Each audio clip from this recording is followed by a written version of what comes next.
Hey, David. How you doing? Good. How are you? Hanging in there. I hear that.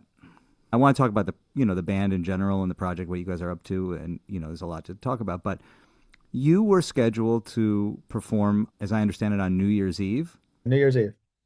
at the Kennedy Center.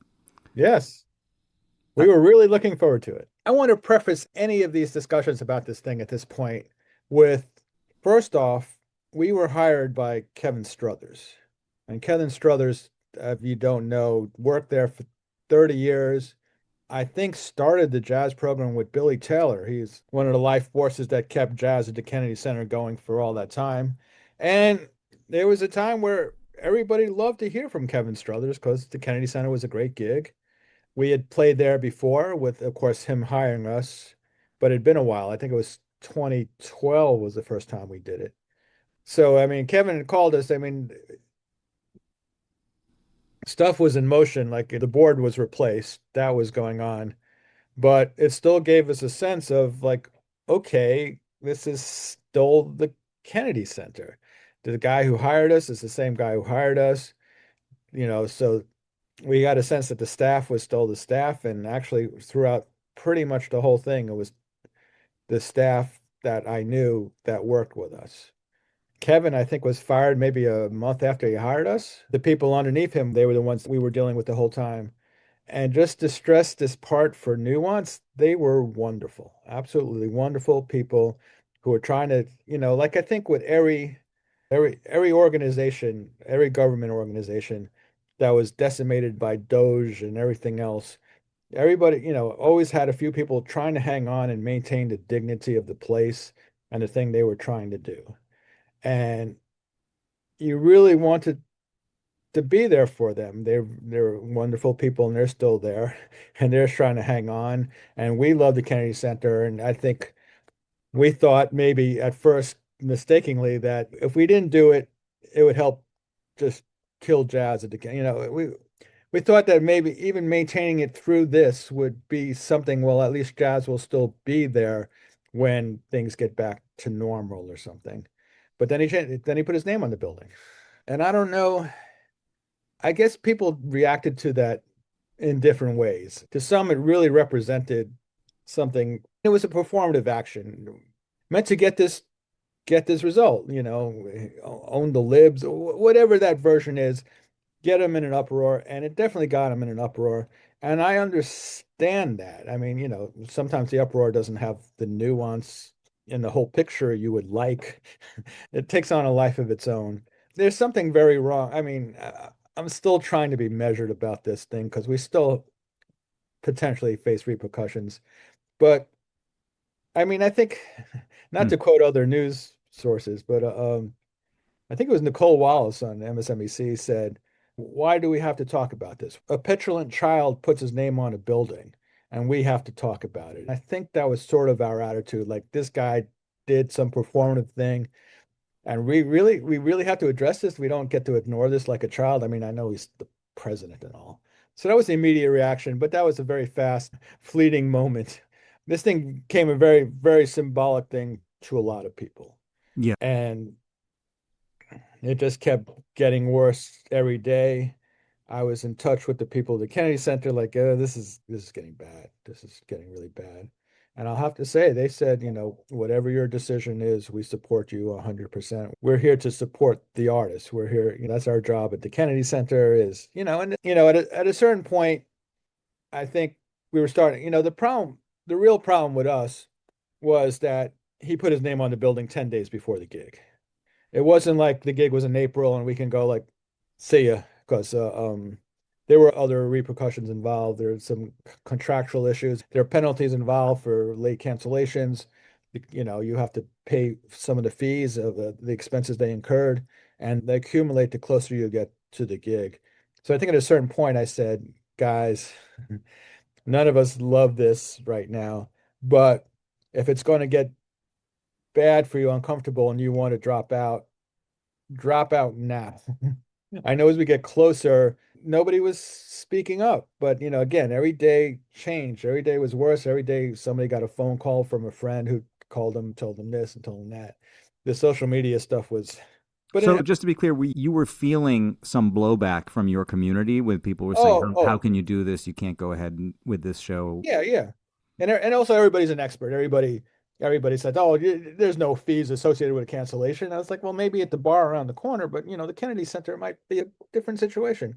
Everybody was an expert. I mean, I don't want to give them too much weight, but yes, the blowback was intense. It was a lot. It was unnuanced. It was social media. You tend to ignore that, but I think a lot of it was also, I mean, all of us had a problem with this, but it was more a decision like we're professional musicians. We signed a contract.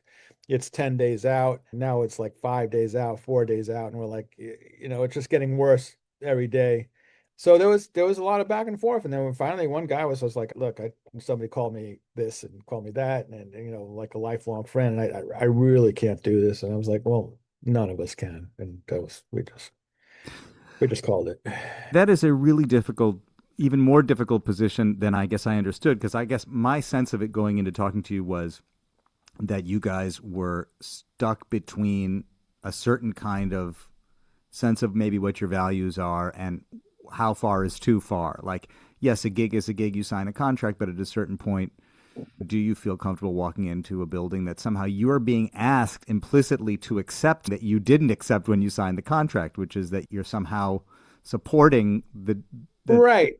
And I mean, I mean, that's a point of view for sure. yeah. I think the other part of it is, and what those guys are probably more used to doing. I mean, I'm not the expert in so in protest music really. Those guys were in the '60s. They were there, part of this in various ways, but they all did it. How they did it, and I think, well, I came up with this later.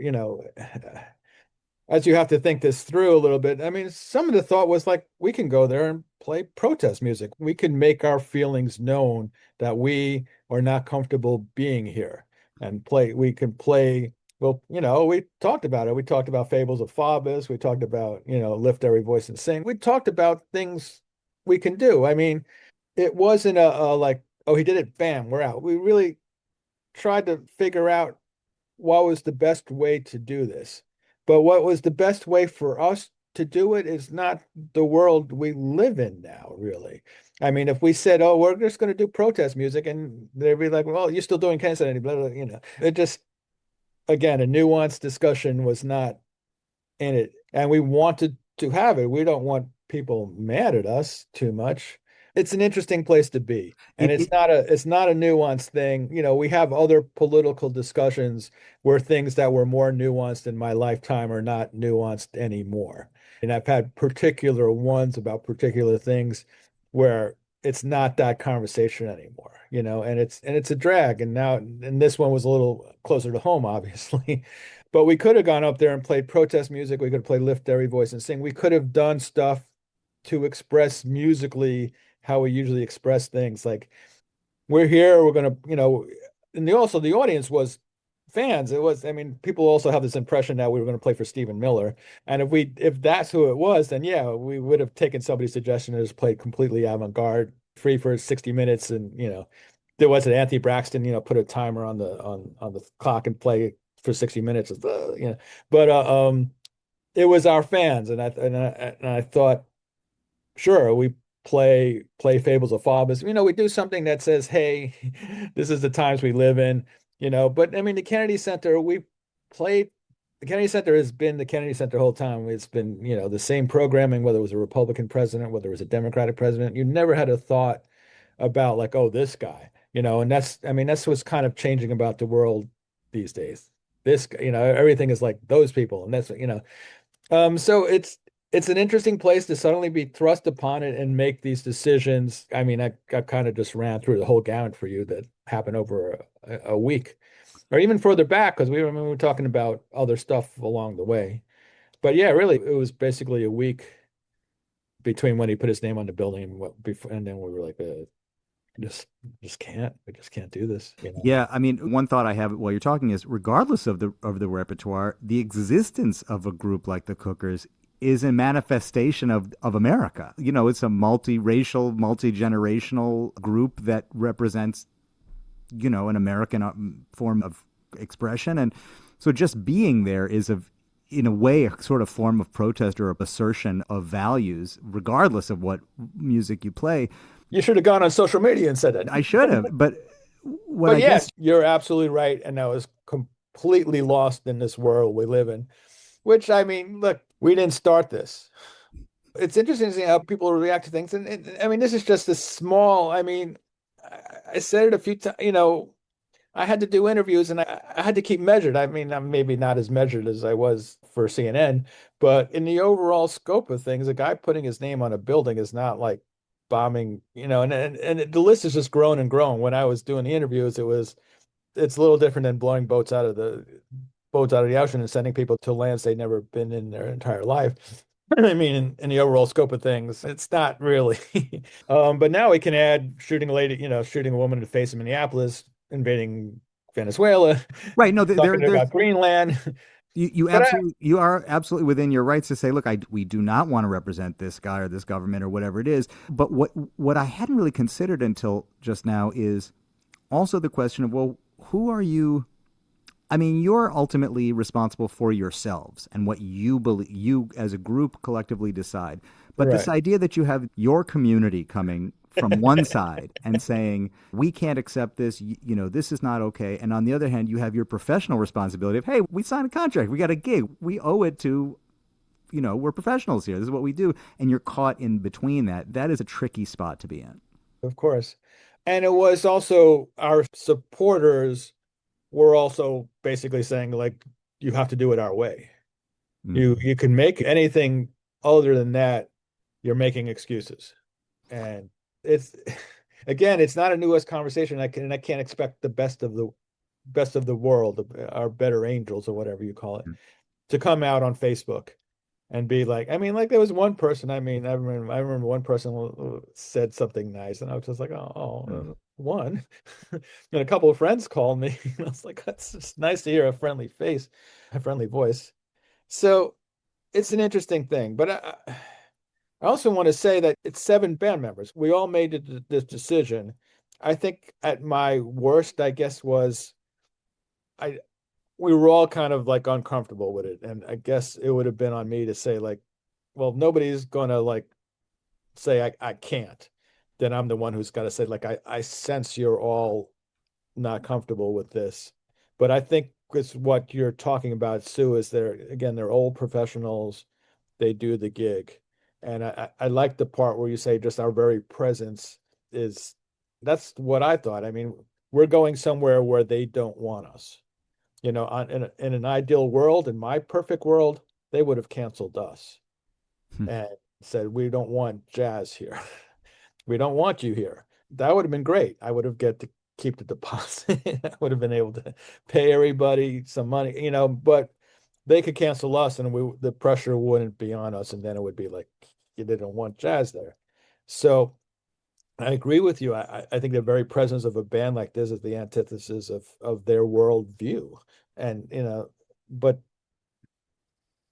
to go into the lion's den, as it were, and said, well, here we are, take a shot at us. I don't know. It's an interesting thing. I mean, there's so many ways to look at this. If you're having a nuanced conversation about this? And It was now, but on the other hand, now you're also having to, or there was a moment where you decided there are costs that we have to cover now. So for all of you who discouraged us from doing this gig, maybe we can ask you to help us cover these costs. I mean, that it's there's an aspect of that. the GoFundMe thing is, I mean, the whole phenomenon is interesting. Yeah, I mean, people immediately when we canceled, we had no thought, but we're canceling, we're done. That's it. I'll eat what I got to eat and it's over. But immediately through Facebook and through the website, people were like, rah, rah, rah. We'd like to help. We'd like to support you. And it, so I don't, yeah, there was financial repercussions, but it seems like this is how people express themselves when something is done these days. And well, there were expenses. So I was like, okay, let's do this. And it gave people this way to, show not like the guy in Detroit, but it's the same kind of thing.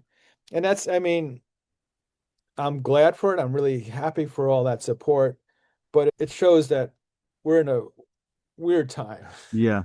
It's a weird place to be where, you're in a way, I guess, over like a 4-day period, potentially everybody in this country hated us On the other hand, and before and after, or that we're paying attention. I mean, thank God for the millions of indifferent people in the world.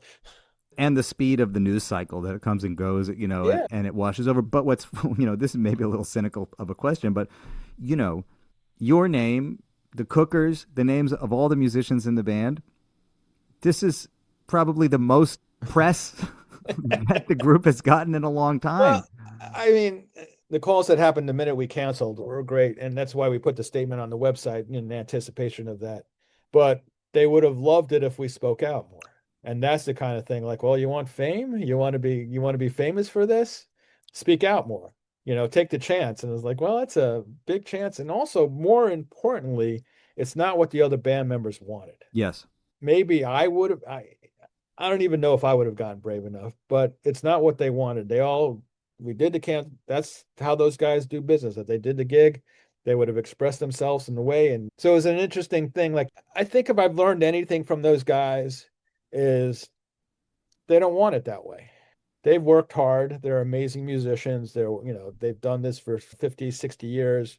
I mean, some are more social media savvy than others, but I don't think they want it that way. The irony of us suddenly bursting on the scene 19 years later because we were forced to make a decision that we stand behind and really believe in. But, we're still good. We're still I think, one of the better bands out here, and want to rest on that. I guess ticket sales are better now.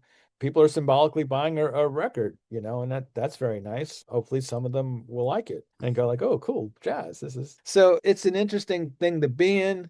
I guess we should be happy for any attention and any press we get. But there is this balance, like you get more if you speak out more.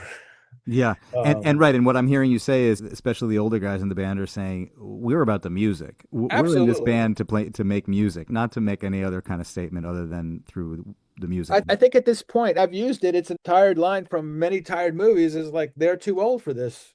Yeah. In fact, that's what I told Rick Grinnell's guy because they were like, well, once this announcement is public, you're going to get a lot of press. We wonder what you're going to do. And then I said, well, I'm not. And then they called me back and said, well, what about the other guys? And I said exactly that. Whatever they've done their battle. They fought their battle. They're 85 years old, 90 years old. If they want to speak out, they're more than welcome to speak out. The impression I got now is just like, we did it. Let me move on with my life. This is what I do. This is how I lead my life. We're living in an age where everything is kind of performative. I don't like making calculated decisions about if I speak out more, CNN will call me back and we'll get more press. And maybe this time they'll use the picture better. And I mean, we live in an age where that's how a lot of people go about how they get attention in whatever way. And we were handed, a golden goose in a way, but we never did it that way. We're not 25, Yeah. 30. This whole thing is very interesting. Maybe you could just give me a little bit in your voice the background of the group and just how it came together and how it operates, because as you say, you're a lot of members in this group. It's a there's a lot of history on Yeah. stage when you play. Let's start with that part because that's the most important part. It's a real band. These guys came up in a time where you had bands. I mean, Herbie Hancock's M1DC band, Billy Hart and Eddie Henderson were charter members. Cecil McBee was part of Charles Lloyd's band with Jack DeJohnette and Keith Jarrett. They were part of important bands of the era, and they know how to function in a band. They know how bands work. Billy Harper, when he was in the band, he came through Max Roach, Lee Morgan, and Art Blakey, and George Cables played with Dexter Gordon, Sonny Rollins, Art Pepper, and Freddie Hubbard. They were part of bands. And I sometimes think it's because I grew up like a rock and roll kid. I always thought you put bands together. So I've always done some version of trying to put a band together. My first band was a composers collective, New Jazz Composers Octet. That was the idea. It always seemed to be a band. And those guys knew how to be in a band and they knew what it was. And so it basically functions as when we're in a rehearsal and we're doing one of the band members' tunes, it becomes his band. It's his music. He's going to rehearse it his way. You can see the body language of the guy change. like this is my music and we're going to get it right. The way the interactions are change and the whole thing, it becomes their music, their vision, their thing. Mhm. It's basically every guy rehearsing their thing the way they want it. And that's the most important thing. I might be like a straw boss or whatever you call it. I mean, I make some phone calls and I do some coordination, but any musical decisions, any decision about everything it's individual. Like, can you do this? Can you do that? I mean, I think it functions as a true band. I guess they have to have a little trust in me to try to do the right thing. But if I But don't, I like that you say these are people that all knew how to operate inside of bands, and that you are a band guy. You are the kind of like, I mean, I know you say a straw boss, whatever, making the phone calls or whatever, but somebody had to have this idea, some version of this idea, and it turns out it was you because you come from a different generation. Maybe part of your contribution was just the idea of you're supposed to have a band. Aren't we supposed to yeah, make bands? Led Zeppelin, baby, they were a band. But again, different times. I mean, jazz has always been a solo artist kind of thing, but the solo artist had great bands. John Coltrane Quartet, Miles Davis quintets. I mean, you can't discount the fact that a lot of the power of Miles Davis, at least, was the guy on top who can hire the best bands Yes. and keep them together. Yes. And there's a lot to be said with that. That's kind of lost a lot these days, or basically lost my entire career, the last 30 years since the Young Lions thing. It's like that guy. And those guys are amazing. And some of them have formed band. I mean, Branford Marsalis knows that he's kept the band together essentially for 20, 30 years himself. Yes. There's really something to be said for playing with other musicians and seeing what happens. I get it. I Beauty to all of it, but there are things that happen when it's a band that's open to playing a certain way, that's always looking to explore things. And I mean, those conversations like about that kind of thing, they go back to Freddie Hubbard. Freddie used to be like, everything we did was an experiment. And I said, now everybody listens to what you did and says, you played this line over this chord and put it in a box and said that's the rule. And that used to piss him off so much. I was like, you're the language for most people out here, but this is how they look at this language. And the difference is people look at that and then try to move past that as a grounding point. And some people just stay there. And some people can be very good staying there, but it's the people who are still able to try and push things forward. yeah. And that's what those guys always did when they were looking at younger musicians. I've made that suggestion more than once to people. I was like, Herbie Hancock, Wayne Shorter, they're not looking for people who are versed in what they did in the 60s. You might be amazing at it, but it's not going to make the same kind of impression of them as throwing something different at it. Yeah. Well, you're kind of towing that line in this band. On the one hand, you approached it with reverence, respect, and an understanding of where they came from and knowing how to play their music. On the other hand, you have to follow that same advice. It's not your job to play like Freddie or anybody else who Right. ever came before you. It's your job to show up and be you in the context of playing with all these people. Yeah, and that's the challenge. Part of the reason I do this is for the challenge. These guys are nice enough to let me try and sometimes succeed. When it works, I'm great. I made a little step today. It's something that I guess I've talked to him about in one way or another. I mean, it began when I worked with Freddie Hubbard. When I worked with Freddie Hubbard, I said, okay, I'm learning from the best. Yeah. I'm learning from the absolute best. I will never play trumpet like that. I will learn something from this. And also just the complete musician he was, a composer he was, all that stuff. There was a lot there. People ask me why I do this. I pay my debts. This guy did this much for me, and I could actually do something for him. I lost my train of thought What's already. it like to go out on the road with these guys? It's crazy to be on the road with a big band. These cats, and they're not kids. What's the dynamic like out there? It's been so long, I don't think I notice anymore. What I noticed first early on is like these guys have more energy than me. They came up playing 5 sets a night, 6-month engagements. They have endurance I couldn't even imagine. I used to joke about having to go to the gym and eat my Wheaties just to try to keep up with them, much less deal with the other gears they have. That's always the thing about playing with great musicians. Every time you think you're getting close, they show you another gear. It's always a thing. They're funny guys. It's an amusing thing. I've heard some stories, certainly. I've heard a lot of stories. There's a, there's another thing about it. There's certainly a camaraderie about traveling a lot together. And like I said, heard a lot of stories I'll have to take to the grave. Yeah. And it's funny, sometimes I think like, so you're 20 years plus into the beginning of this experiment. What'd you say, 19 more or less with this rhythm section. They were not kids when you started, and they only got older from there. I mean, now, as you say, these guys are in their 80s. Yeah, I mean, And our first gig was in the Healdsburg Jazz Festival in 2007. yeah. The woman who ran that festival, I know her, Circe Cher, who ran it. this is Jessica Felix. She's retired now, but she did it for many years. She worked at the Keystone Corner. She had her favorite guys she always wanted, and that's what got the Cookers there that had many of her favorite guys in there. She always tried to get Billy Hart and George Cables there every year, and they were in the band.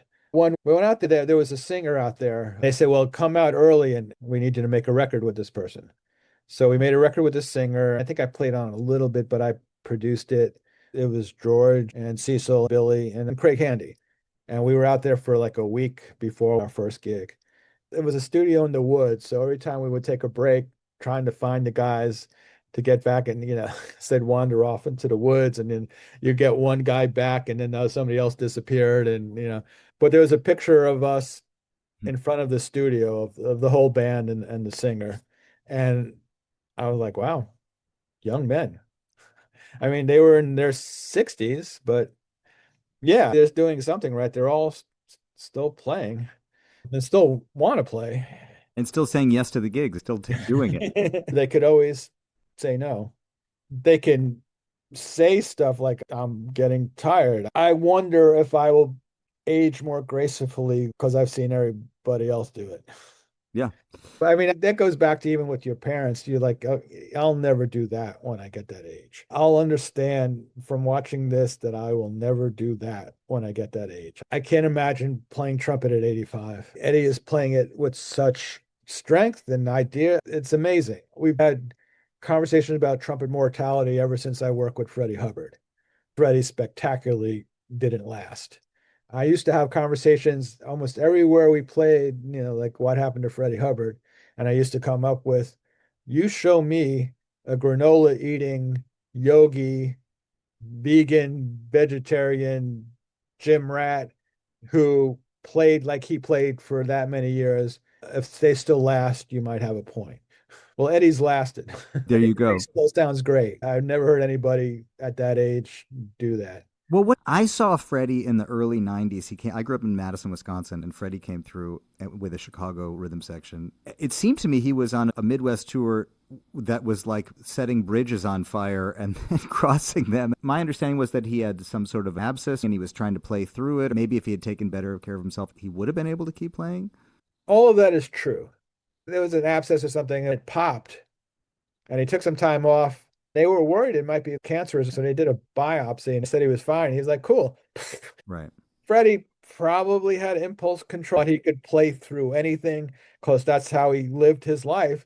He might have been colorful, Yeah, sure. but he could always play trumpet through it all. And when I worked with him, he couldn't get on stage and make it all better.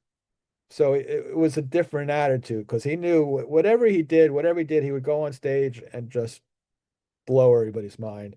And how could you not forgive him after all of what he can do? Yeah. I've always pointed to a lot of different things. He should have stayed at home, let it heal, work his way back up, and do all that. I partially blame his manager at the time who kept him working. Yeah. Somebody in a managerial position should have said, take a break. Yeah. Let's protect our investment here. Let's take a break. I will cancel this month of gigs and you can take it easy and then we can get back to it and see where we are. But you need to take some time off. You can't keep playing through this. Let's preserve it. And maybe that manager was like, well, he's Superman, it'll work out. Or maybe this manager would be like, well, the money's coming in. We need to take this money while we have it in front of us. Yeah. And Freddie's from an era that he grew up not rich. And I don't know anybody who grew up in that could ever say like, okay, I'm good. Like there's always, Sure. the threat that this won't last. So I understand a lot of that stuff, but the thing would have been at the time, like manager was like, look, man, let's be smart about this. Totally. What's interesting about it is I remember my dad took me to see the show, and there were people at this little club in Madison that were demanding their money back. And I remember it was Chicago Cats and Richie Cole. And I remember my dad You saying sure? some. Go Go ahead. ahead. What? I was going to say, you sure they weren't asking for their money back for? I'm sorry. Yeah. No, I remember Freddie said to Richie played a ballad because Freddie really couldn't play it, and they obviously hadn't seen each other in a while. And Freddie said to Richie, "Where'd you get that vibrato?" Because Richie was like the vibrato was so ridiculous at that point. I remember my dad saying to somebody asking for their money back, "You got an incredible Freddie Hubbard experience tonight. You paid to see Freddie Hubbard, and you witnessed a moment in Freddie's career you will never forget, and it's just as important as any other moment that you're seeing in the Cat's life." And I thought it was a really interesting point of view. You watched a guy in this moment in his career that's complicated and messy and all of that. Look at that. A nuanced conversation. Didn't we talk about the lack of that in the world? I guess it's always been there to an extent. That's right. The thing about Freddie is he definitely put it all out there for everybody. I mean, there was this time where he could have said, and I know some trumpet players do it now. Freddie Hubbard looms large over every trumpet player who's ever had a bad day. I better do something about this. I mean, we've seen Wynton Marsalis, we've seen Terrence Blanchard take time off Yes. to make sure that didn't happen. Terrence did an embouchure change. Wynton had something up where he just took the time off. Different generation, but it's another thing to learn from a master. Like, take the time off. Yeah. I think by the time I got to Freddie, most people knew Freddie where he was at. The point of the band was it was an 8-piece band and arrangements, and it was Freddie Hubbard, the composer, Freddie Hubbard, the arranger, the band leader. I used to try to explain it to him and said, like, look, if your chops are working today, that's the bonus. That's the gravy. Yeah. They're happy to see you. Just, Direct. we'll pretend to pay attention to you. Some days he would get it, but most days he still felt he had to blow through it. Even on a day where he had something on the first tune, he'd be like, whoa, this is good. And he'd just keep playing and playing until it was, and that was it for the day. But wow, there were moments like that where it all kind of came back, and those were special moments. What you were talking about earlier, just the guys going on the road with Freddie Hubbard. Even with Freddie's chops diminished, as it were, he was still Freddie Hubbard, and he scared the shit out of those guys. And in a good way, like, we cannot be lazy here. Well, you brought this up in the context of Eddie, who's 85. I didn't realize he's that old now. And he's a guy who, as you say, is no stranger to staying up late and being around young people. Incredibly, it's still there for him. So there's something. Yeah, but he's had a few moments too, but he weathered them. The best thing I can say, just in general, not just those guys, people recover. Yeah. You see something that scares the crap out of you, and you're like, oh no. And then a couple of weeks later, like, oh, hey, how you doing? And like, oh, good. I haven't had my first whatever it is. And it's nice to know that maybe I could tell myself I might recover. Yeah. But it's good to say. I mean, there's been a couple of times where we've had questions about somebody, and then all of a sudden, a couple of weeks off or whatever, hey, I'm back. So, I mean, again, there's a lot of different life lessons. It's an interesting journey. I like that. But we get to play music. Well, let's remember we are recording this conversation, but you're about to go out and do these gigs, and let's hope that they're full, for whatever that means. The music industry is an interesting place, and the world is an interesting place. Yeah. As much as I've said I don't want to take advantage of this, from what I'm told, the shows are selling out. A lot of these places is repeat business. We go to Jazz Alley in Seattle every year if we can, or every 2 years if it doesn't quite work out as far as routing a tour. We've done Dakota before. We've done the Music Hall in Detroit before. We've done a lot of these venues before. So we always did well, but it seems like we're doing better. I haven't bothered to bring CDs and records on the road in a while, but I'm doing it this time because apparently there's people like to express themselves in that way. I'm not doing t-shirts yet. I'm also tempted to call clubs that have waned a little bit in interest. Hey, we're back, everybody.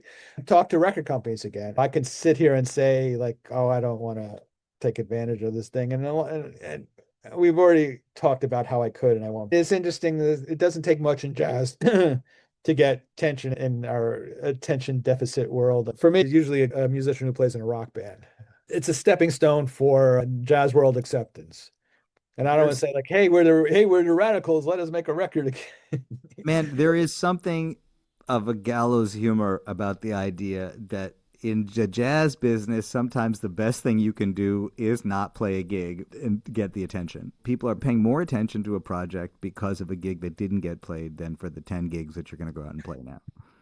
which is just perfect. It's like this is the state of the business now.